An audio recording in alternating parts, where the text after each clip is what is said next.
الله الحق هو الله. يا أمتنا شد الحيل ويلا نسرج ظهر الخيل وهيل.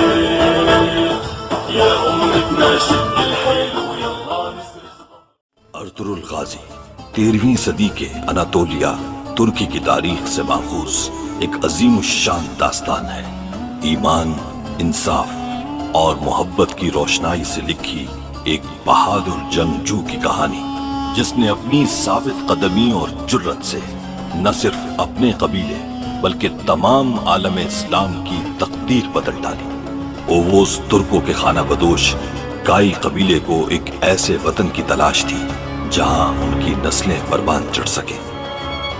کائی قبیلے کے سردار سلیمان شاہ کے بیٹے ارطغرل غازی نے اسلام کی سربلندی کی خاطر اپنی جان و مال اور عزیز و اقارب کو خطرے میں ڈال کر اپنے جنگجوؤں کے ساتھ مختلف ادوار میں صلیبیوں، منگولوں، سلجوق سلطنت میں موجود غداروں اور دیگر اسلام دشمن عناصر کو شکست دی. 1280 میں ارطغرل کی وفات کے بعد اس کے بیٹے عثمان نے عظیم سلطنت عثمانیہ کی داغ بیل ڈالی اور یوں خانہ بدوشوں کے اس قبیلے نے 3 بر اعظموں پر 600 سال تک حکومت کی.